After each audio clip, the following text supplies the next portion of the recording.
ನಮಸ್ತೆ ಸ್ನೇಹಿತರೆ. ನನ್ನ ಹೆಸರು AC ಚೆನ್ನಪ್ಪ ಅಂಥೇಳಿ. ನಾನೊಬ್ಬ ನಿವೃತ್ತ ಶಿಕ್ಷಕರ ಬಡಾವಣೆ ಮದ್ದೂರು ಸ್ನೇಹಿತರೆ ನನ್ನ ವಾಸ. ನನ್ನದು ಮೊಬೈಲ್ ನಂಬರು 96 321 31 831. ಸ್ನೇಹಿತರೆ, ನಾನೊಬ್ಬ ನಿವೃತ್ತ ಶಿಕ್ಷಕ. ಹೀಗೆ ಒಂದು 5-6 ತಿಂಗಳ ಹಿಂದೆ ನಮ್ಮ ಸ್ನೇಹಿತರು ಟಿಪ್ಪು ವರ್ಧನ್ ಅಂತೇಳಿ ಸಿನಿಮಾ ನಿರ್ಮಾಪಕರು ಕೂಡ, ಅವರು ಒಂದು ಸುನೋ ಮೀಡಿಯಾ ಅಂತಕ್ಕಂಥ ವಾಹಿನಿಯಲ್ಲಿ ನನಗೆ ಮದ್ದೂರು ತಾಲೂಕಿನ ಪ್ರತಿನಿಧಿಯಾಗಿ ನನ್ನನ್ನು ನೇಮಿಸಿದ್ದಾರೆ ಸ್ನೇಹಿತರೆ. ಸೊ ನಾನು ದಿನಾಂಕ 17/7/2026 ಈ ದಿನ ಇಲ್ಲಿ ನಮ್ಮ ಮದ್ದೂರು ತಾಲೂಕಿನ ಉಪ್ಪಿನ ಕೆರೆ ಅಂತ ಒಂದು ಊರು ಸ್ನೇಹಿತರೆ. ಆ ಉಪ್ಪಿನ ಕೆರೆಯ ಮೇಲೆ ನಿಂತಿದ್ದೀನಿ ನಾನು. ನಮ್ಮ ಮದ್ದೂರು ತಾಲೂಕಿನಲ್ಲಿ ಭಾಳಷ್ಟು ನಮ್ಮ ಜನಪ್ರತಿನಿಧಿಗಳು, ಮಾನ್ಯ ಶ್ರೀ ಉದಯ್ ಅವರು ಶಾಸಕರು ಮದ್ದೂರು, ಭಾಳಷ್ಟು ಕೆರೆಗಳನ್ನು ಹೂಳೆತ್ತಿ ಭಾಳಷ್ಟು ಸುಂದರವಾಗಿ ಮಾಡ್ತಾಯಿದ್ದಾರೆ. ಉದಾಹರಣೆಗೆ ಸೋಮನಹಳ್ಳಿ ಕೆರೆ, ಹಾಗೆಯೇ ಮದ್ದೂರು ಕೆರೆ, ಹಾಗೆಯೇ ಸೂಳೆಕೆರೆ ಎಲ್ಲನೂ ಭಾಳಷ್ಟು ಅದರ ಸುತ್ತಮುತ್ತಲೂ ಕಬಳಿಸ್ಕೊಂಡಿರುವಂತಹ ಜಾಗವನ್ನು ಬಿಡಿಸಿ ಭಾಳಷ್ಟು ಸೌಂದರ್ಯ ಹೆಚ್ಚಿಸ್ತಾ ಇದ್ದಾರೆ. ನಿಜವಾಗ್ಲೂ ನನಗೆ ಭಾಳ ಸಂತೋಷ ಆಯಿತು. ನಾನು ಮೊನ್ನೆ ತಾನೇ ಒಂದು ಸೋಮನಹಳ್ಳಿ ಕೆರೆಗೆ ಹೋಗಿದ್ದೆ, ಹೂಳೆತ್ತಾ ಇದ್ದಾರೆ, ಭಾಳ ಸಂತೋಷ ಆಯ್ತದೆ ನೋಡಿ. ಇವೆಲ್ಲ ಅಂದರೆ ಹಿಂದಿನ ಕಾಲದ ನಮ್ಮ ಹಿರಿಯರು ಊರಿಗೊಂದು ಕೆರೆ ಅಂತ ಭಾಳಷ್ಟು ಶ್ರಮಪಟ್ಟು ಕಷ್ಟಪಟ್ಟು ಇವನ್ನೆಲ್ಲ ನಿರ್ಮಾಣ ಮಾಡಿರುವಂಥದ್ದು ಸ್ನೇಹಿತರೆ.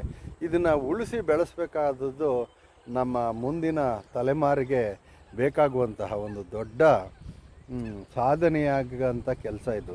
ಇಲ್ಲೂ ಕೂಡ ಈ ಒಂದು ಉಪ್ಪಿನ ಕೆರೆ ನನಗನ್ಸುತ್ತೆ ಇಲ್ಲೂ ಕೂಡ ಕಬಳಿಕೆ ನಡೆದಿದೆ ಅಂತ ಅನಿಸುತ್ತೆ. ನಾನು ಅದನ್ನು ಇದು ಮಾಡಲಾರೆ, ಊಹಿಸಲಾರೆ. ಯಾಕೆ ಅಂತಂದರೆ ಇದರ ದಾಖಲಾತಿಗಳು ಮದ್ದೂರು ತಾಲೂಕಿನ ದಂಡಾಧಿಕಾರಿಗಳ ಅವರ ಸುಪರ್ದಿಯಲ್ಲಿ ಇದರ ನಕ್ಷೆ ಎಲ್ಲ, ಇದು ಎಷ್ಟು ಏನು ವಿಸ್ತೀರ್ಣ ಏನು ಎತ್ತ ಅನ್ನೋದೆಲ್ಲ ಗೊತ್ತಿರ್ತದೆ. ಹಾಗಾಗಿ ಇದನ್ನು ಗಮನಿಸಿ ದಯಮಾಡಿ ಇದನ್ನು ಕೂಡ ಆ ಹೂಳೆತ್ತಿ ಕಾರ್ಯದಲ್ಲಿ ಮಾಡಿ ಒಂದು ಸೌಂದರ್ಯ ಭಾಳಷ್ಟು ನೋಡಿ, ಎಷ್ಟು ಸುಂದರವಾದ ಕೆರೆ. ನಿಜವಾಗ್ಲೂ ಕೆರೆ ನೀರು ತುಂಬಿ ಕಾವೇರಿ ನೀರು ಅಂತ ಕಾಣಿಸುತ್ತೆ. ಇದರ ಕೆಳಗಡೆ ಜಮೀನಿಗೆ ನೀರುಗಳು, ಇದರ ನೀರು ಉಪಯೋಗ ಈ ಕೆರೆಗಳಿಗೆಲ್ಲ. ನಿಜವಾಗ್ಲೂ ನಮ್ಮೂರು ಕೆರೆ ಪಾಳು ಬಿದ್ದಿದೆ ಸ್ನೇಹಿತರೆ. ನಮ್ಮೂರು ಹಾಲೂರು ಕೆರೆ ಏನೂ ನೀರಿಲ್ಲ. ನಾವು ಹೊಳೆಯಿಂದ ಆಚು ಅಂತ ಹೇಳ್ತೀವಿ. ಅಲ್ಲೊಂದು ಮಧ್ಯ ಸಿಂಶಾ ನದಿ ಬರುತ್ತೆ, ಹಾಗಾಗಿ ನಾವು ಹೊಳೆಯಿಂದ ಆಚೆಗೆ ಸೇರ್ಕೊಳ್ತೀವಿ. ಇವರು ಕಾವೇರಿ ಸಪೋರ್ಟ್ ಇದೆ ಇವ್ರಿಗೆ. ನೋಡಿ, ಕೆರೆಯನ್ನು ಅಭಿವೃದ್ಧಿಪಡಿಸ್ಬೇಕಾಗಿರೋದು ಒಂದು ಸರ್ಕಾರದ ಕರ್ತವ್ಯ. ಹಾಗೆಯೇ ನಮ್ಮ ಏನು ಊರಿನ ಜನ ಜ್ಞಾನವಂತರು ಇವನ್ನೆಲ್ಲ ಅಭಿವೃದ್ಧಿಪಡಿಸ್ಬೇಕಾಗಿರೋದು ಅವರ ಧರ್ಮ ಅಂತ ನಾನು ಹೇಳ್ತೀನಿ. ನಿಜವಾಗ್ಲೂ ಏನು ವಿದ್ಯಾವಂತರಿದ್ದಾರೆ, ಆ ವಿದ್ಯಾವಂತರು ಆಮೇಲೆ ಯುವಕರು ಇದನ್ನೆಲ್ಲ ಉಳಿಸಿ ನೋಡಿ, ಇಲ್ಲೆಲ್ಲ ಅದರ ಒಳಗಡೆ ಎಲ್ಲ ಇರೋದನ್ನೆಲ್ಲ ತೆಗೆದು ಇಲ್ಲೆಲ್ಲ ಬೋಟ್ಗಳನ್ನು ಮಾಡಿ, ಆ ವಿಹಾರಗಳನ್ನು ಮಾಡಿ, ಟೂರಿಸಮ್ ಅದನ್ನು ಅಭಿವೃದ್ಧಿಪಡಿಸಿದ್ರೆ ಎಷ್ಟು ಸುಂದರವಾಗಿ. ನಿಜವಾಗ್ಲೂ ಇವನ್ನೆಲ್ಲ ಅಭಿವೃದ್ಧಿಪಡಿಸ್ಬೇಕು ಅಂಥೇಳಿ ನಾನು ಈ ಮೂಲಕ ನಿಮಗೆ ವಿಡಿಯೋ ಮಾಡಿ, ನನ್ನದೊಂದು ಯೂಟ್ಯೂಬ್ ಚಾನಲ್ ಇದೆ ಚೆನ್ನಪ್ಪ AC ಅಂತ, ಹೋಗಿ ಅಲ್ಲಿ ನೋಡಿ. ಹಾಗೆಯೇ ಫೇಸ್ಬುಕ್ಕಲ್ಲೂ ಕೂಡ ಇದ್ದೀನಿ, ಚೆನ್ನಪ್ಪ ಹಾಲೂರು ಅಂತ. ಸ್ನೇಹಿತರೆ, ಅಲ್ಲೆಲ್ಲ ನೀವು ಇದನ್ನು ಗಮನಿಸಬೇಕು. ಹಾಗೆಯೇ ಪ್ರತಿಯೊಂದು ಊರಿನಲ್ಲೂ ಒಂದು ಕೆರೆ ಇರಬೇಕು, ಆ ಕೆರೆಯನ್ನು ಅಭಿವೃದ್ಧಿ ಮಾಡಬೇಕು. ನೋಡಿ, ಇಲ್ಲೆಲ್ಲ ಈ ಕೆರೆಯ ಏರಿ ಮೇಲ್ಗಡೆ ನೋಡಿ ಈ ಥರ ಕಸವನ್ನು ತಂದು ಹಾಕಿರೋದು ತುಂಬ ತಪ್ಪು ಸ್ನೇಹಿತರೆ.